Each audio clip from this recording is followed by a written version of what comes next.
The Timeless Secrets of Saturn. Then God said, "Let there be lights in the dome of the sky, to separate day from night. Let them mark the seasons, the days and the years, and serve as lights in the dome of the sky, to illuminate the earth." And so it happened. God made the two great lights, the greater one to govern the day, and the lesser one to govern the night and the stars. Genesis 1:14-16.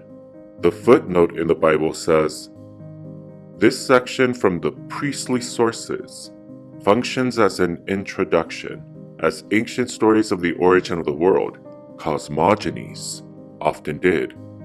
It introduces the primordial story, the stories of the ancestors." You may be wondering, what are these priestly sources and primordial stories? Who are the ancestors? And why are we not flat out told what these sources say instead of just truncated down to these few verses?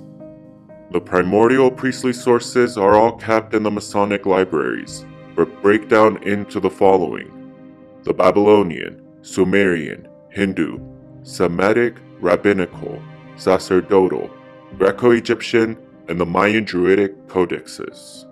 Common across these priestly primordial sources is Saturn ruled over the Golden Age, is described in striking, almost close-up and personal detail, seemingly without the need for satellites, including details about his rings and his infamous six-sided hexagon. He was considered, and still is, the father of time then, as he is in modern astrology today. One primordial name for Saturn is Kronos, and has two known spellings. The Greek Kronos, which connotes his status as the father of time, as his name occurs in the word chronology, meaning the knowledge of time. An even more primordial spelling is Kronos, which occurs and has the same meaning as Krona, which is the basis of today's words for and translates into corona or crown. A virus with this name surely implies some sort of Saturn or Kronos reckoning, wouldn't it? Atop Saturn's North Pole, or his corona, is a six-sided hexagon. These primordial texts state, Kronos was the all-seeing eye in the sky, that his eye was always staring down from the heavens, making Kronos also all-knowing. This all-seeing and knowing eye of Kronos faced Earth during the Golden Age when he ruled, and with his rings he was called the Lord of the Rings, and the Father Lord who are in heaven, all of which is symbolized in this primordial and original magical seal for Saturn. He ruled the splendid Yuga, or epoch of the Golden Age, until, as all the primordial priestly sources state, he ate his children. That is, he went supernova, causing him to explode into a spectacular but devastating light show, spewing his astral guts across the celestial waters. He cannibalized his own small assortment of satellites, or moons, or children. He had then as he does now. This event was commemorated by the survivors and witnesses of this celestial primordial event all around the world, with a festival of lights all occurring between our modern calendar months of November through February, around the time of year when this happened. Originally called Chronia, this later morphed into Chronia in Greece, and then later Saturnalia by the Romans, and still even to today Christmas, still the same as it was then, a festival of lights. Earth was inhabited long before humans. Then God said, "Let us make human beings in our image, after our likeness." Genesis 1, verse 26. In the Bible's footnote it reads, "Let us make." In the ancient Near East and sometimes in the Bible, God was imagined as presiding over an assembly of heavenly beings who deliberated and decided about matters on earth.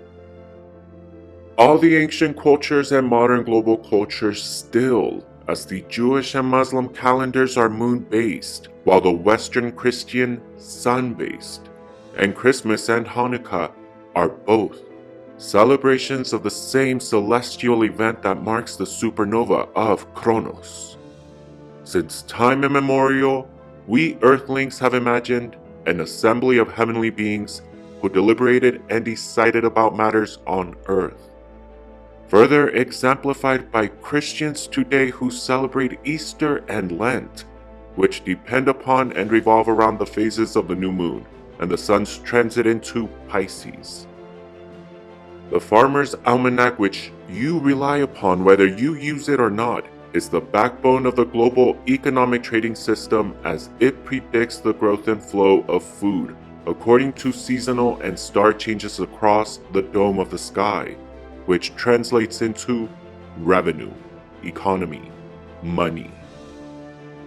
The main difference between then and today is we substituted the word planet for gods, an assembly of heavenly beings for a pantheon of gods. And while we imagine one God today, the ancients conversely knew, not imagined, not just one, but a pantheon of gods, the planets. The Bible also tells us Adam lived to be 930 years old in Genesis 5:5. Every Bible historian and serious student of biblical interpretation includes always in their analysis the numbers. Adam's age, 930, is composed of 9, the number of fulfillment. He fulfilled his duty in life. 3 is the number of completion. He completed the unfurling of his mind, body, and spirit. 0 is the number of unity, divinity, the homogeneous indivisibility of God, signifying Adam returned back to the grace of God. Further, this revelation of his age occurs in the 5th verse of the 5th chapter of the book of Genesis, and 5 is the number of the Hierophant, the high priest, the one who mastered the theoretical and practical qualities of spirituality and therefore achieved the 5 of freedom. That is profound indeed, but what do the actual primordial priestly sources this chapter and verse of the Bible are based off actually declare? Let's explore. In the primordial priestly sources, like the actual book of Adam and Eve, the book begins on the 3rd day, weirdly enough. On the 3rd day, the book of Adam and Eve begins.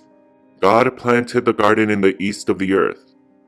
Just a few verses later, after God has caused Adam to go out of the garden, chapter 3, verse 1 through 6, we learn, God said to Adam, I have adorned days and years on this earth, and you and your descendants shall live and walk in them until the days and years are fulfilled. Then I shall send the word that created you and against which you have transgressed. Yes, this is the word that will again save you when the 5.5 days are fulfilled. Wait, rewind. Earlier we find out the transgression was eating of the tree of knowledge of good and bad, and the punishment of expulsion from the garden was so that Adam would not be able to smell the sweet smell of those trees and forget his transgression. Paradoxically, the same thing which brought about Adam and Eve's and humanity's punishment, his transgression of eating from the tree of knowledge, is also the same thing which will again save you and me, supposedly after just 5.5 days. Indeed, the paradox is, to save ourselves, we have to keep eating from the tree of life and knowledge of good and bad, not abstain. Well, aside from that, it's been a lot more than 5.5 days also, so what's up with that, right? Chapter 3:6 continues in the book of Adam and Eve. Then God in mercy for Adam who was made after his own image and likeness, explained to him that these 5.5 days were 5,500 years. Excuse me? Well, why didn't God just say that? But God continues, and how the one would then come and save Adam and his descendants. Well, dang, so much for mercy, right? 5 days, 5,000 years, no real significant difference there, right? Coincidentally, 5,500 years approximates one age of the signs. Each of the sign ages is heralded and ruled by one of the planets. The first one, the Golden Age, is ruled by Saturn. Then the second one is ruled by Jupiter, who in Greek mythology dethrones him as Zeus. The primordial priestly sources of the Masonic library state Kronos, the Father Lord of the Rings, and the all-seeing and knowing eye in the sky was in a binary star system with Zeus Jupiter. Both Kronos and Zeus are impressive stars in their own right and would be capable of sustaining their own solar systems beyond the clutches of the sun, an appropriate name for the sun as well. If Saturn, his affectionately grandfather clock Kronos, and Zeus Jupiter the Almighty Father, then it makes sense the one who follows this duo in the Trinity is the Sun, called the Sun, and the planet or God who ruled the third age or third day and start of the race of Adam and Eve. Saturn was also the first to rule the first day, making him the ruler of the days, while Zeus, the one who ruled the night and governed the other stars. The fallen angels. The golden age of Saturn is described in astonishing and fantastical detail. Everyone could fly during this age, perform metaphysical feats with their minds, and everyone worked for the common good. Everyone on Earth, under the ever-watchful eye of Saturn Kronos, owned everything and worked for each other. There were no rich or poor, and everyone was a slave to everyone else, but a master of self, as it was encouraged that you slave away for your riches, which everyone else got to enjoy, which also established a built-in incentive to promote the well-being of everyone for generations to come. In the Masonic library, the primordial priestly sources, like the books of Adam and Eve, God commanded Adam to live there in a cave in a rock. This cave was the Cave of Treasures. Later, in chapter 4, Adam cried over himself and said to Eve, "Look at this cave that is to be our prison in this world. Look at your eyes and at mine, which before beheld angels praising in heaven without ceasing. Now we do not see as we did. Our eyes have become a flesh. They cannot see like they saw before." Does this mean Adam and Eve could see without the use or need of their eyes before the transgression? How so? That must mean that Adam and Eve were part of the light. They were light beings, and their punishment for their transgression was the body. And the more that they sinned, the denser the body in matter became. The Bible even states, Genesis 3:21, "The Lord God made for the man and his wife garments of skin with which he clothed them." Adam and Eve provide their own testimonies regarding this event and decry their transgression, which has caused them to take a form or body. And when once their light beings could see angels, they were now light beings clothed in skin, which has cast a garment, a net, a veil over them, separating them from the light they were a part of with the angels in a light beyond the light of earth as beings of light. When they are entrapped in their bodies, Adam and Eve, who were light beings beforehand, are unaccustomed to the flesh of their eyes and cannot understand how to see using their new flesh-made eyes. They cannot identify with their bodies in this new garment of skin, and where once a field of light was all their spirit knew, their light being was now inside a cave they described as a rock, one which was full of darkness because their eyes were closed since they could not use them, meaning their skulls.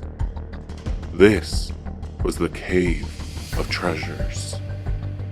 We also read, they transgressed because of the serpent. But in chapter 17, verse 3 of the book of Adam and Eve, we read, before the curse, the serpent was the most exalted of all beasts, the fairest and most beautiful. But after, it had become venomous by reason of God's curse, and it now turned to eat the dust. And in the Bible, Genesis 2:7, we learn, the Lord God formed the man out of the dust of the ground, putting both together. And this is a crucial cornerstone to the highest divine wisdom. You are made by God of dust, and the serpent was commanded by God to eat the dust. The book of Adam and Eve continues. The serpent was abhorred by all beasts who fled from it, and a wind blew down from heaven by the command of God and carried away the serpent from Adam and Eve onto the seashore where it landed in India. If man is made of dust and is destined no matter what because God commanded it for the serpent to eat the dust, meaning man, and God threw the serpent to India, then the destiny of man is not only the mouth of the serpent, but the knowledge of India. And in India, according to the Hindu Mahabharata, lived the ancient serpent people called the Nagas, and these Nagas are described as being capable of shape-shifting, transforming themselves, working apparitions, and even magic, and helpers of mankind who love them in return. This beloved and revered holy Naga, however, is shamed and demonized as the Satan serpent, who in the Bible is described himself as having the power to produce apparitions and illusions so believable that they cannot be distinguished from reality. One and the same. Are we meant to see the serpent as the conquering of our greatest fears, represented by Satan, so we can then fulfill our destinies as men and women, made of dust, inevitably destined for the mouth of the serpent anyway? Because God commanded our fates be left to the serpents? In other words, are we meant to embrace the serpent Satan and quit seeing him as foe and instead as the only means by which we shall be saved again? Because one thing is known of God, He tests your will, fears, and intellect. So, is the serpent friend or foe? Well, Satan or the serpent Nagas of India and Hindu mythology also occur in obviously the Bible, but also across all the primordial priestly sources, where we learn of them with so much detail, we can logically conclude the following. These serpent Nagas beyond the shadow of a doubt inhabited the world, this world of earth, before Adam and Eve, because we even hear for the first time from Adam and Eve's own lips the Lord's Prayer in the book of Adam and Eve, in chapter 23, verse 9. Our Father who art in heaven, be gracious unto us. Our Lord, our God, hallowed be your name, and let the remembrance of you be glorified in heaven above and upon earth here below. Let your kingdom reign over us now and forever. The holy man of old said, remit and forgive unto all men, whatsoever they have done unto me. And lead us not into temptation, but deliver us from the evil thing. For you is the kingdom, and you shall reign in glory forever and forevermore. Amen. This is striking in many ways, but draw your attention to what was said of the holy men of old. How could Adam and Eve pay homage or have any notion whatsoever of holy men of old if they are supposedly the first? Sacerdotal, rabbinical, Semitic, Greco-Egyptian, Hindu, and even Mayan Druidic codexes, and the Sumerians and Babylonians, and the Bible all testify to there being not just one serpent, but a society, a whole civilization, a world of serpents.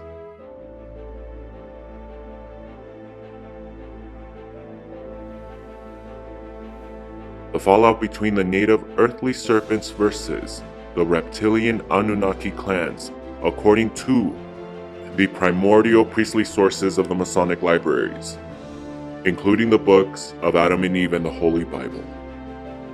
The holy men of old, referred to by Adam and Eve, are the serpents, the once upon a time fairest and most beautiful of them all. The book of Adam and Eve says they were glorified and beautiful. Even Lucifer, who is described as a Satan devil in the Bible, is once glorified and beautiful, a divine angel even. And practically every other culture, from the Hindus to Chinese to Egyptians to Greeks to Mayans to Celts and pre-Celtic Druids, outright worshiped these serpents and considered them as the holy men of old. These holy men of old are themselves, according to the primordial priestly sources, the true native Terrans, and call themselves such, but we know them as raptors. The velociraptors, whose descriptions in both myth and the fossil records match what we know about them. They had tails, arms, legs, ferocious teeth, mouth, frightful faces, and spoke, but in a language strong in consonants and light on the vowels. Their fossils indicate a brain-to-body ratio greater than ours, sophisticated vocal cords, and with such computational powers as the human brain alone is blessed with, capable of storing unlimited terabytes of information. Well, by sheer math of volume ratios of brain to body, the velociraptor has us beat. They were more cerebral, more powerful in computational brain power, and with an intellectual ability we could never imagine, even in our wildest dreams. The primordial priestly sources in the Masonic library say they could see into the vast field of electromagnetic bubbles around every life form, and through their ability to see these fields, coupled with their amazing computational brain power, they could manipulate the fields, perform telekinesis, telepathy, and even fool you into thinking they look like a human. That is their secret. They do not physically, anatomically shapeshift or change their physical body. They merely manipulate the electromagnetic force field energy bubble around you by directly playing with the coating upon your bubble's outer membrane. They can code for your outer membrane to interpret them to look and appear however they want for you, and for all you know, you could be experiencing that all about you right now, being fooled into a reality that is not real beyond your electromagnetic field of energy. But you can't tell because you can't see your bubble. That is, unless you realize the very transgression you are suffering as a child of Adam is also what shall again save you, meaning the knowledge of the raptors, the knowledge of the Indian Naga serpents. And what do they teach? Well, Christmas for one. For it was they, the raptor civilization, which witnessed Kronos supernova go into a light show of spectacular destruction, going into a madness they called Kronia, and celebrated it with a festival of lights for surviving it. The raptors teach us they evolved alongside the dinosaurs, and consciousness on Earth, by universal law, takes two paths: survival and intellectual. The raptors evolved along the intellectual path, while the rest of the dinosaurs the survival. We see the same law of conscious evolution playing out right now with us human animals and the rest of the animal kingdom.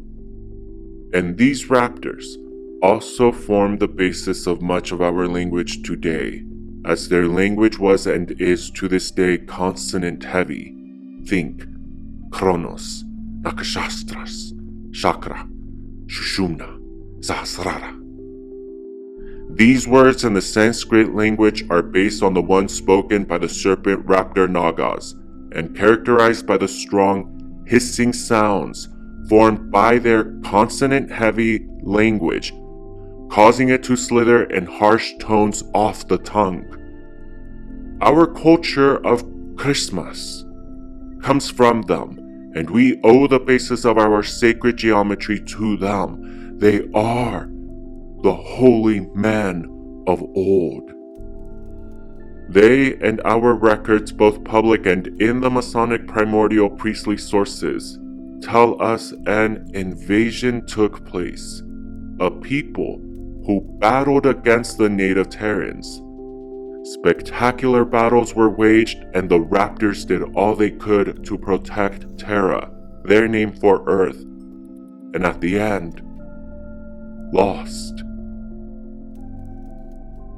This epic battle between the native serpent raptor Nagas Terrans is recorded in all the primordial texts, both public and secret, and best covered in the Bhagavad Gita of the Hindu epic, the Mahabharata. Notice nothing really sinister has truly been told about the raptor Nagas Terrans other than they loved their home and discovered amazing knowledge about it which they were eager to share with Adam and Eve. Everywhere they go, the serpent Nagas Terrans wow Adam and Eve with their amazing powers, including offering them food, shelter, clothes. Adam and Eve kept being tempted. But is that a bias in the storytellers of the Bible? How is being offered food, shelter, and clothes a temptation when what your God, which is what happened to Adam and Eve, is offering banishment, cold, poverty, pain, loss, and abandonment? The answer to this is because there was and is a bias. The creators of Adam and Eve hated these Nagas Terrans. Adam and Eve were without a doubt created. That is universally agreed upon. And that is true. We did not evolve on Earth, which is why there isn't and never will be a missing link found. Every primordial book agrees Earth was inhabited and had a very incredible history long before Adam and Eve and mankind appeared. That is basic 101 truth. And the basis of that truth of our creation, you may not like. The Anunnaki created Adam and Eve and humanity. We are the alien invasion. These truths are hoisted by their own self-evidence. Number 1, we are a created people. Number 2, every text including the Bible states not just one race but 2 races existed before us, at least. The creator race, who the Bible even concedes was an assembly of beings, and this creator race of ours had a passionate, Regina Mean Girls vendetta against the native Terran Katie Herons of this world. They called cursed ugly serpent devils, but not just in their burn book. They burned it into the whole collective worldwide history book. And embroiled us, who are nothing in comparison to both these higher-minded races, and both are still going at it to this day. The Anunnaki never left, as all records indicate, for they are still taking all the natural resources they need, particularly gold, which they created us to procure for them as slaves, and why they are not out here overwatching us when we do a pretty good job at it for them. The raptors physiologically cannot live on the surface for long periods of time, and to them, we are walking snot bubbles that smell bad. We and our human world disgust them, and they find us non-palatable to eat. They do not eat us and live in Agartha, which you cannot say about the Anunnaki, for they are recorded to enjoy human meat and massive sacrifices in their name. The native raptor Terrans are the holy men of old, who reside in Agartha, known as Inner Earth. They prefer nature and live in places you can trace by seeing where a fire of precise but questionably precise fires took place, as in Paradise Falls, Santa Rosa, Greece, Spain, and most recently, Lahaina. There is one thing these raptors who love to live amongst us but in nature cannot hide. They have horns on their middle fingers. Physiologically, the native Terran raptors, by the fossil records and by myth, also have long snouts. By comparison, the Anunnaki reptilian do not. They have shorter, smaller heads. And as opposed to the native Terran raptors, the Anunnaki reptilians cannot perform telekinesis and telepathy and interpret the invisible but magical field of electromagnetic bubbles, and therefore must and do and have been caught shape-shifting. Finally, the third point. Every culture around the world worship the Katie Heron native Terrans, or holy men of old, the serpent people. These 3 points conclude the following. Serpent people at some point in our human history existed and lived amongst us, some as friends and some as foe. Before the arrival of the Anunnaki, Zeus dethroned Kronos after his supernova and the event we still celebrate with a festival of lights every Christmas, Kronia. Afterward, Earth revolved around Zeus, Jupiter, and for some time harmony was restored in the solar system. But even Zeus's reign ends. Something cataclysmic happened to Zeus, and Earth fell even further away from her original father, Kronos, descending further downward from the splendid golden age when God made Kronos and Zeus, the two great lights in the dome of the sky. As she fell, life on Earth experienced the densification of matter. As closer to the sun a planet gets, the more dense and compounded their energetic electromagnetic bubble fields become, causing them to fold further into themselves, which is what is happening to us, the children of Adam and Eve, since our creation. The great heights and ages of Adam and Eve, the life-size statues we find of the first men and women in Egypt, the Maori, the Machu Picchu, the Olmec heads, etc., are testament to the benefits of orbiting in the outer reaches of the solar system, as we had with Saturn and Zeus together as our two great lights in the dome of the sky. These two gas giants formed our golden age, and astronomical and primordial records lament the loss of the age as the fall of the angels and Christmas. as Earth became colder and her conditions changed, the raptors began to move into inner Earth, in Agartha. Notice the heavy consonants of the word Agartha, as the raptor lips and mouth formed words with a slithering quality and heavy consonants, but only spoke when pressed, as they were and are keener to communicate telepathically, as such communication also breaks language barriers, allowing for people to speak more fluidly and efficiently of any race, through imagined scenarios and fully formed ideas conveyed from one mind to another through thought. Imagine if I could just telepathically communicate all this to you. It would have saved me and you hours of waiting to get it. If it weren't for these cave of treasures our light beings find ourselves in today. It was also the fact that the raptors were already moving into Agartha, inner Earth, which saved them from the fate of the dinosaurs when Venus was born, shooting out of Jupiter, or as the Greeks tell us, when Pallas Athena shot out of his head as a screeching, silvery glob of star fluid, leaving Jupiter with an open, red wound. The difference between the Anunnaki and the native Terran Nagas. We humans to the native raptor Nagas are fellow Terrans, fellow Earth beings despite being of a different species. To the Anunnaki reptilians we are slaves. When we go to India for the knowledge of the serpent, which the Bible tells us we are destined to be consumed by anyway, because God commanded it that way, we learn of a cosmogony-based religion where planets are gods, and they exercise their wills in the heavens and in us. Now, the other race, the Anunnaki reptilian, not only expelled Adam and Eve after creating them, but also Regina Mean Girl the Nagas, calling them devil Satans.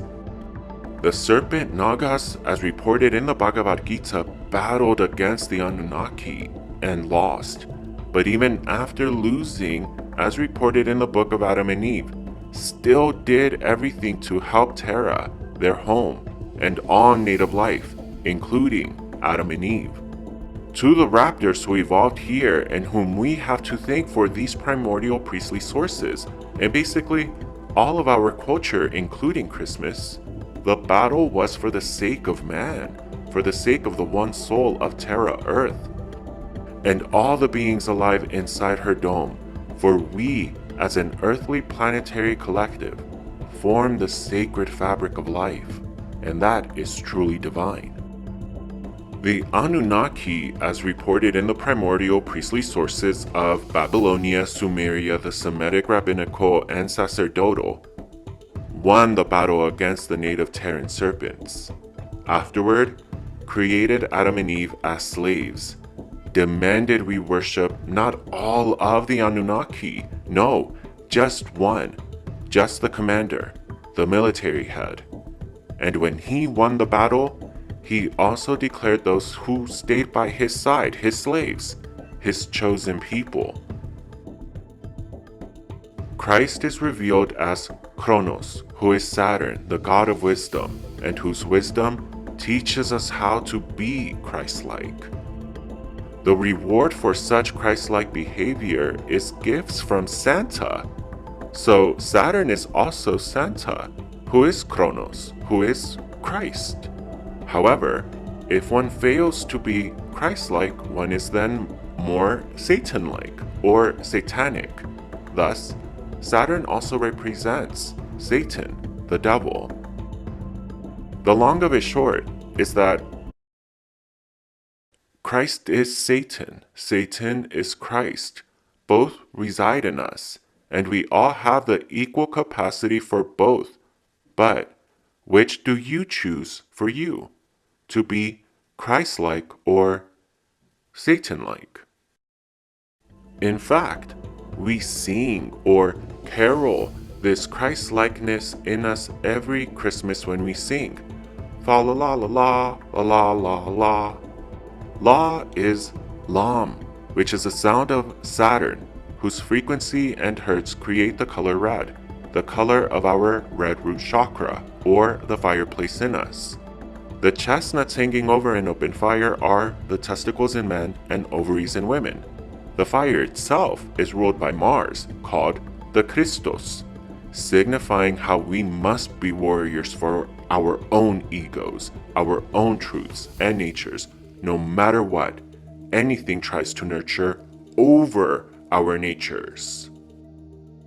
Our egos are our Christ, and learning how to be Christ-like while shining our light, our ego, means loving our egos, not killing them. The ego is also the dragon, the serpent in one. This inner fire of Christos burns inside us and turns our old selves into dust, which is what we are made of. As the Christ rises, it rises like a serpent, and this serpent is eating the dust of the old you. Climbing up the spine releases the smoke and dust of the eating serpent and becomes like a chimney, which Christos Saturn keeps rising. And if we are good, he turns our heart into the sacred heart in flames, or, if satanic, into coal. We can control satanic behavior in us by repeating Lam, or just as powerfully, if we carol, fa la la la la. In Western society, we know this dance of Christ and Satan as the angel and devil on the shoulders, the Maya as the Tonal and Nagual, the Hindu as Pingala and Ida, the Chinese as the Yin and Yang. Only the Abrahamic religions see it as good and bad. Who is the true God? And who is right? Muslims, Jews, the Christians, or the Hindus? Behind closed doors, there are other Masonic names for the Trinity Godhead: Goatu, Jabulan, made of Yahweh, Baal, and Adonai, as an avatar of Osiris and Attis, who signify reverence of the phallic gods, and, through Adonai, the castrated phallus, or circumcision, to represent the feminine Ida mother from which the Adonai emerges. Also, the lunar polarity which is attracted to the solar Ping Allah masculine polarity. In the Bible, Abraham becomes the great fatherhead of Judaism, Islam, and Christianity, after devoting his life as a follower of Yahweh. But is this an original story or a retelling of the Hindu godhead Brahma and his avatar Krishna, and the path to divinity via the Pingala and Ida nadis, respectively, the Pingala and the Adonai, but better known in modern nomenclature as the Muslim Allah and Jewish Adonai? But which is true, the Hindu Brahma or Yahweh's Abraham? What can we learn also of this God if all three lines, the Jews, Muslims, and Christians, are killing each other for the glory of said same God? Why all the bloodshed between us, if the same God is seemingly all the religion's same divine origin? But which is the true origin story? Is God real? Is he guilty for all the bloodshed in his name? Or are we? And if we are, who appointed God as judge when it is his will his faithful followers are executing? Whether these names and myths are read as religious, fact, metaphors, people are still dying. So, who is the real God?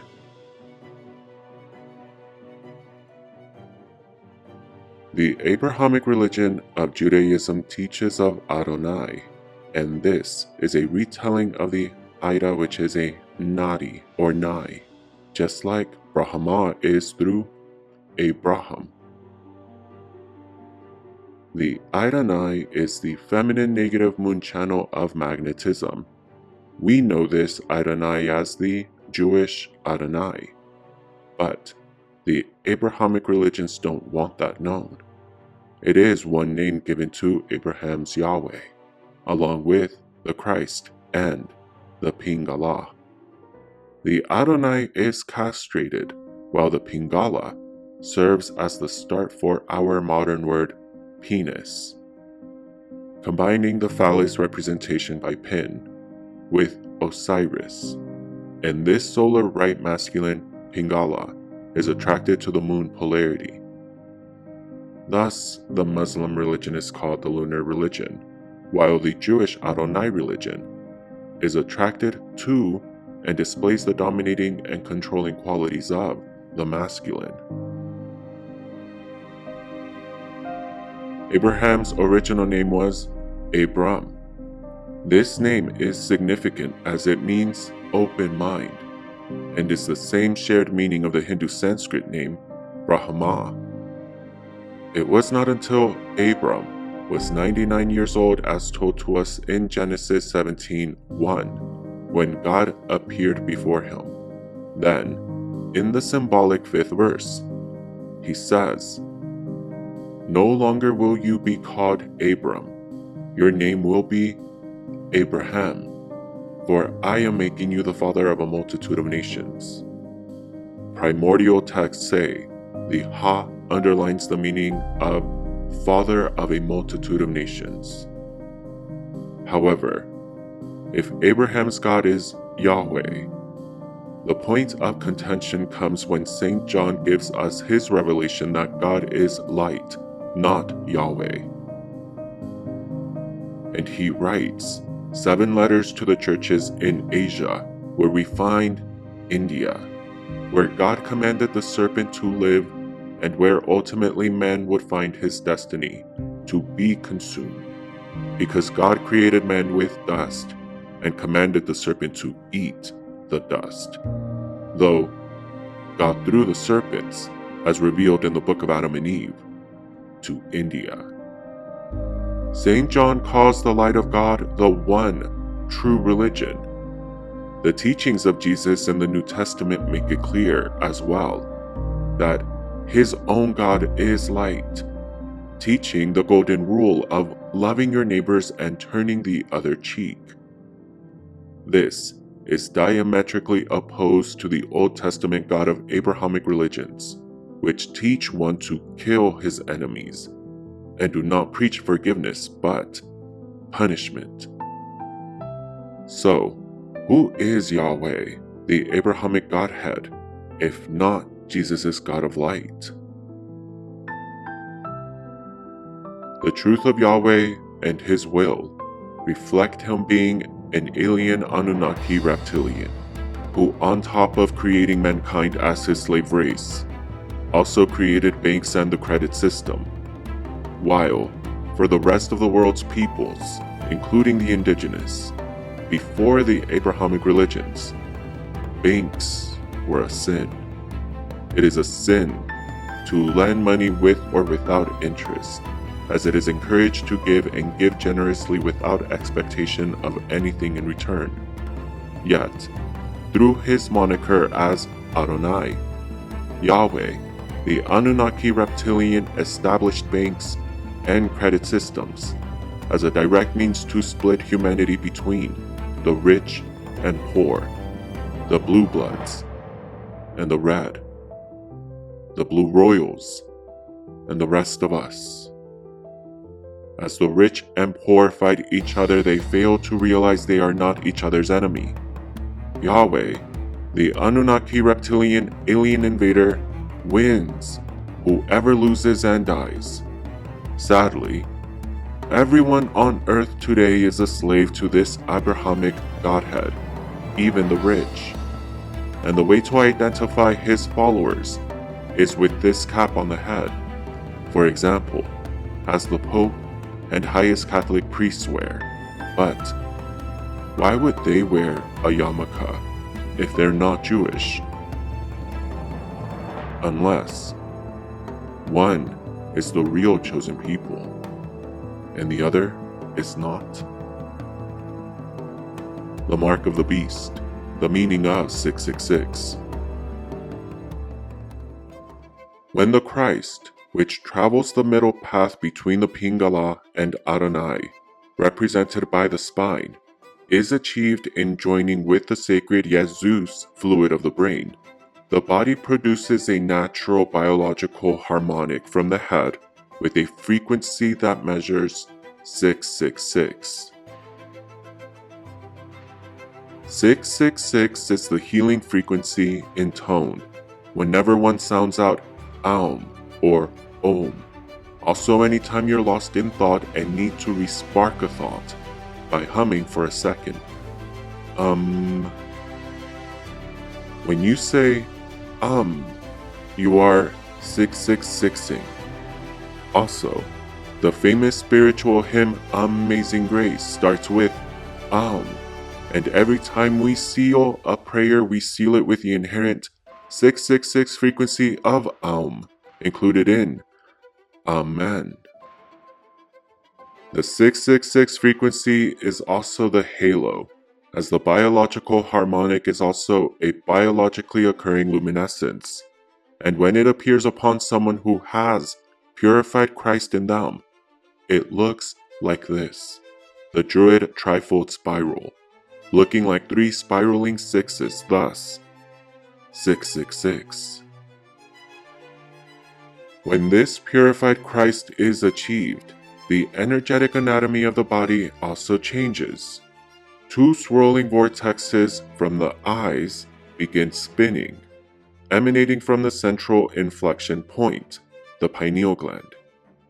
These vortexes form the Masonic Minerva owl, a product of the ever-present golden spiral, as one black hole is but the dark side of a sun's light, and an owl's wings produce this sacred double vortex spiral as a byproduct of their wings flapping, and is also perfectly symbolized in the owl's face, which we find in the oldest of cave drawings, testifying to how ancient and primordial this forbidden secret knowledge is.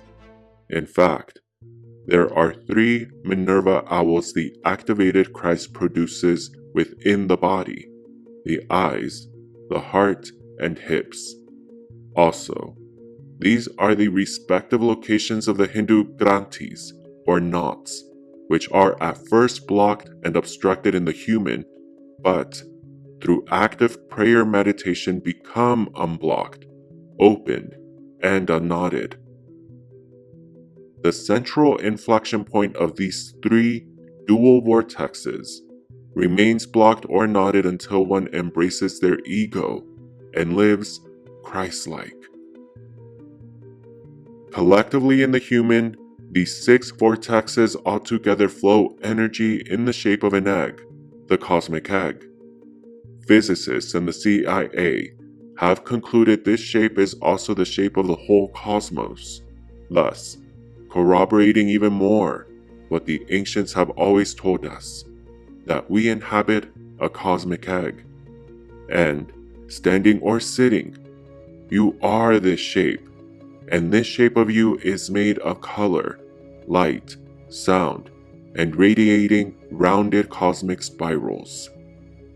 The exact opposite and perversion of this is the black cube, which represents the lack of light, black, and lack of eternal life. Cube represents resurrection, but black, like this, reincarnation. Reincarnation means death and a new body. Resurrection means same life, new body. Without light, there is no nature. It is unnatural, rigid, lacks virtue. This is not a reflection on black people, as black skin is actually hyper orange, really dark orange, and is a geoclimate consequence, not some mark of good or bad, just like no one's skin color means anything other than geoclimate influences. The Anunnaki reptilians and their Abrahamic Jewish Christ-killing followers want us to believe otherwise, that we are slaves. Our worth is tied to their banks and credit systems, and our skin color further places a mark of sin or virtue upon us. But, as it is evident in the Bible and all the primordial priestly sources, the first and original covenant of God is a rainbow, which he did after the flood as a promise he would never again destroy humanity by a flood. Genesis chapter 9, and for you conspiracy theorists out there, verse 11, 9:11, it reads, I will establish my covenant with you, that never again shall all creatures be destroyed by the waters of a flood. There shall not be another flood to devastate the earth. In verse 13, God continues, I set my bow in the clouds to serve as a sign of the covenant between me and the earth. Evidently, God placed the rainbow in the sky as the covenant, the first, original covenant. As John puts it in John chapter 2, in again that symbolic verse 5, God is light. Now this is the message that we have heard from him, Jesus Christ, and proclaim to you.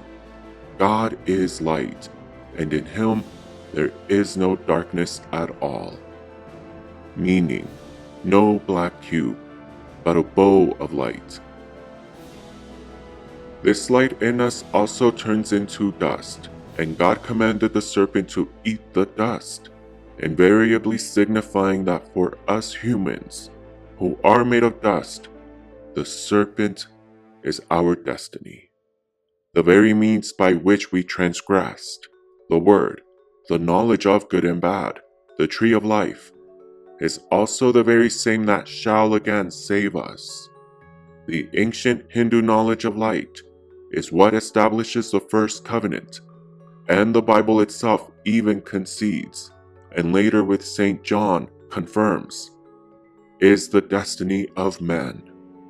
So, how does it feel to know that the 666 mark of the beast is also the trifold sacred spiral that emanates from the activated pineal gland, also called the halo? That the halo is the 666 mark of the beast. How does it feel to know that even if the Holy Bible is the book of Yahweh, he and it both concede the true knowledge is to be found in the serpent wisdom, the wisdom that the Muslim Allah and Jewish Adonai are dueling serpent twins, knowledge coincidentally labeled the forbidden fruit. However, no matter who runs the world, who is doing what or how, never relinquish your power of your mind. The sacred knowledge of the chakras is how, as awakening your kundalini from the tip of your spine, heals and aligns your mind, body, and whole spirit, starting with your negative polarity, ruled by the moon, or the Hindu Krishna, or Greek Christos, the blood of God, or Cetus. When you turn on each of your chakras through a focused activation meditation, you are actively, not just imagining, but actually physically pushing this Christos Cetus up your spine. And your spine is a battery waiting to get charged up, and the second this Christos Cetus bottlenecks upon your 33rd bone of your spine called the atlas, it engorges there until it erupts into the brain, via the medulla oblongata, and into the pineal gland, thereby activating your positive polarity, ruled by Zeus Jupiter. While the lunar Christos Cetus is negative, feminine, and magnetic in polarity, the Zeus Jupiter is positive, masculine, and electric. Combined, they make up your own left and right side of the body. As legend has it, the lunar Christos Cetus was a whale monster of Poseidon. Cetus's body fell in the ancient spiritual kingdom of Shambhala in modern-day Tibet, China, and Amrita oozes from Cetus, from Shambhala and throughout Tibet. This Amrita oozes from Cetus throughout Shambhala. Wearing a mala with this Cetus Amrita, while closing your eyes in deep meditation as each bead passes your fingers, transfers the fearless, willful power of Cetus onto you. These Amrita beads purify the entire Kundalini chakra ladder, allowing your true willpower in the base of your spine to get activated and begin ascending upwards. Your human body is a dipole magnet, and the southern negative moon pole is at the base of the spine. The positive northern Jupiter pole is in the head region. The Kundalini journey is about unifying these two poles through the spine, because once you do so, you turn on your own inner battery. And when the ancient Greco-Egyptian priesthood of the Koinobi, who initiated Jehoshua ben Azariah and myself, achieved the full activation of their dipolarity, they would celebrate Jesus Christos, or Jesus Christ. The magnetic left side of the body is made of 6 joints, which the Mayans attributed to one of the feminine zodiac signs, the basis of modern-day astrology. Conversely, the right side is made of the masculine signs, and each joint along the body is a physical manifestation of one of the chakras. For example, the feet are a manifestation of the Muladhara chakra, but each one means something different, because the right foot deals with the father, issues of paternity, and spiritual struggles, while the left foot deals with the mother, issues of maternity and materialistic struggles. The left foot is ruled by the sign of feminine Pisces, while the right, the masculine Aquarius. This is a sacred knowledge that is also called the ancient magic science of combining the heavens above with the anatomy of your body. If you desire to heal your Muladhara, I would encourage you to get the Celestial Garnet Roots Mala from the Occult Secrets Revealed shop. Made by hand, by me, yours truly, and constructed with 108 high-quality garnet beads, which will help purify your Muladhara chakra ruled by Saturn, of the earth element, and of the sound frequency, Lam. One way to invoke great healing is by caroling, fa la la la la, la la la, Lam.